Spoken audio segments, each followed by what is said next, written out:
Pardon. Karbiarado an panelito matha kerla YouTube channel hinpan ninga klong ape ningkang sama kardo pajareklo kardo. Pini labangso alamar channel long ilitum puthot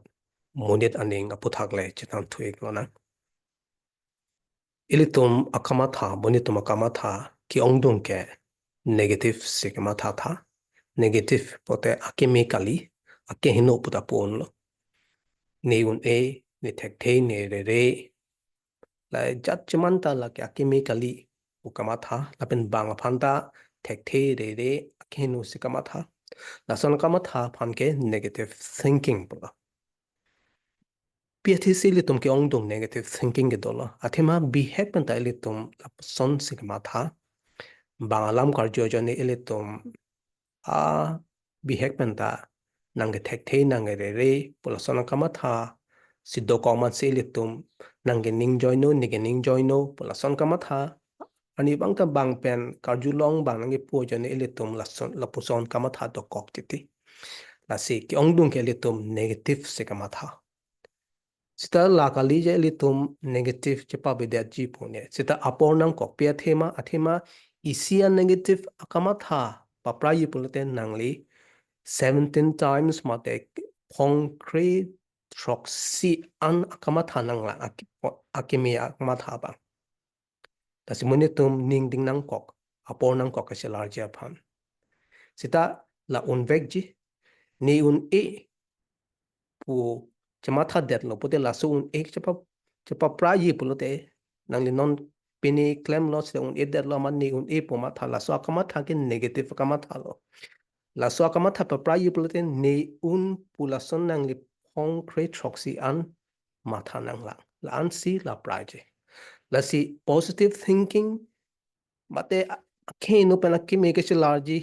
kama thaga che large ga por nang kok ti tilo sita lakali ti elitum jakong awi pu ne negative thinking ke elitum phan jakong nang pachini ne daji la pen jakong phan chipa thek dam long le daji la si sita la ke a hokali elitum chini nang yi la pen a por nang kok positive thinking upon ke sita a hok anutin ta monit anutin ta jakong do anutina munita along ta jakong do kethek do lapen kiun do tita la self limiting belief o ha bihek pen ne kiun e nang kiun e nang ke ning joino nang thak da thek the ulason nang pu delo ileta ning chibik tu delo amasilitum ke che khang pring lo hala jakong phanta che charge lo me thanga jakong phanta che charge delo la si ahok pet ke sitaili tum batai me thang phan chipuni che anu tina long nangli long ni long ta jakong do ke thek do ki do ake thek le prek jam pusita jakong le prek jam pusita anu tin long ta do la bangeli tum ning chibini la bana batai jong si eli tum jakong awe ning bi he ki bi do kok pante eli tum kai ke amata chipu verni la son kai ke positive self talk la me thang phan ching ki boy me thang phan che than boy me thang phan ning che pa the bom kai ke che pa the bom la so phan ke positive self talk bola la si ke thek do anu tin ta sita anu tin da prek jam la si li tum per the long sai claim ton da ak isivet kalidar lo mune da tum sai ke claim ta asi nangli chi pangba nang ne bang penta la ben kai ke ta pini architect pini ke claim un ke do nang li lo labang ilitum kai kita ning chapathe nei ilitum bihekman la son un e thekhe re pula son bang nang ki pulo amasi kroi thip lo deng chen deng da posilitum jakong of de lo thang ta ke the ho ta thang ta claim un e da lo isia tomo so do e jona ing nar so bang okki hu atom nep check lo amat circus along one lo amat phamri pen kok check lo behek ako hut penta laso aingnar mathalo ne ke un elo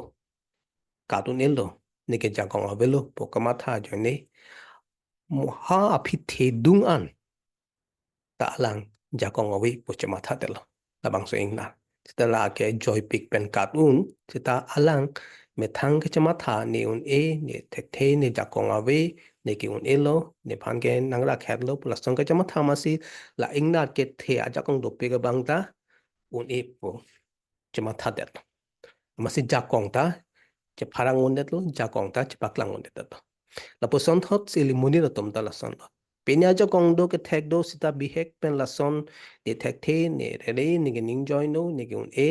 te ke kopaya we pola son kama tha jo ni si litum ke the hota chat sa ta klemoni da ti sita labang ke elitum kama tha chokche elitum kai kita ing chibini elitum per the wang lo polte la ke jakong do koson lo athima elitum mahang ke thega matsi la ke ang thek lo elitum jakong do un pu ang thek ke lai mahang ke thega mat lo ang thek binong la ke e mahang thek lo polote anutina bang phu mahang thek lo pote la so bang phu bang ke jakong ke do bang lo ki uno bang lo ki chuna bang lo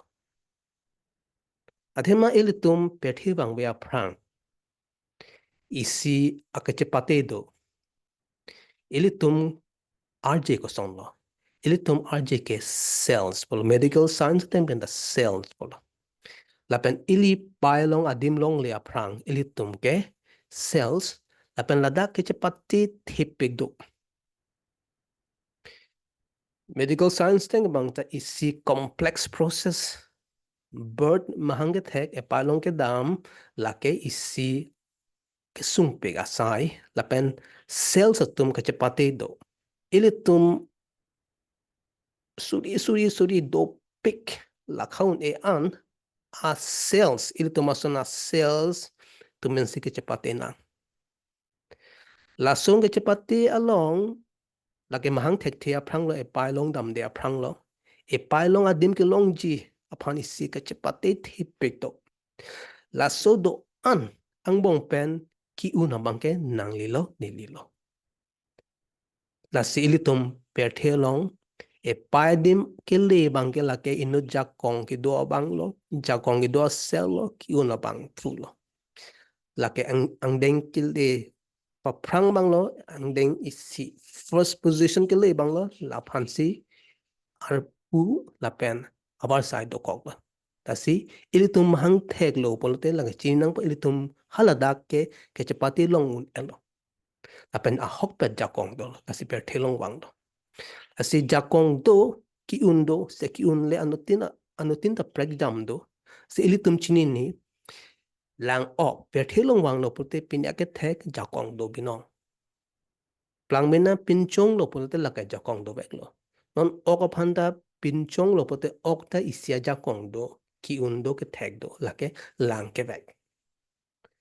la ke lang long bang ke la ke than te ne lo me thang pe na ke thek do kok te la si la so jakong do mate thero ta la ke plang mena la son lo mahang thek lo la pen isya jakong choban lo thengpi karlu hin ke chon ke kap la so jakong do ko sita jong se litum me thang jakong chi chini ne dat me thang ke thek chi chini dat polote bang ban che bang bar de polote isi negative thinking do kokpo e me thang phan ta chi chini dat po la pen ini ning ke bi do kokpo jong si okabang mathalon ne ke thengpi alu theke dele ne ke ali avi matharong polote labang ke chok dat po athema la ke kamatha chok dat po la ke thek ke do ke thek bang ke la ke prek wong la ke lang long ke back suppose thon thot si thero bang talo ni ke lang bek thek thele auguston lang bek thek thele ne ke ali avi poda lasan ke matha da chok si thero bang ta si anutin ta ke thek do anutin ta talent do la so bang elitum kai kita ning chepa theni ning chepa bibedani la si per thelong asai do pe klem ya asai do pe elitum kopi ma ke thek do halasi chichini dam nei hala mang se che thek dam nong nei hala so jakong nc elitum per thelong sai klem inei purwang thu.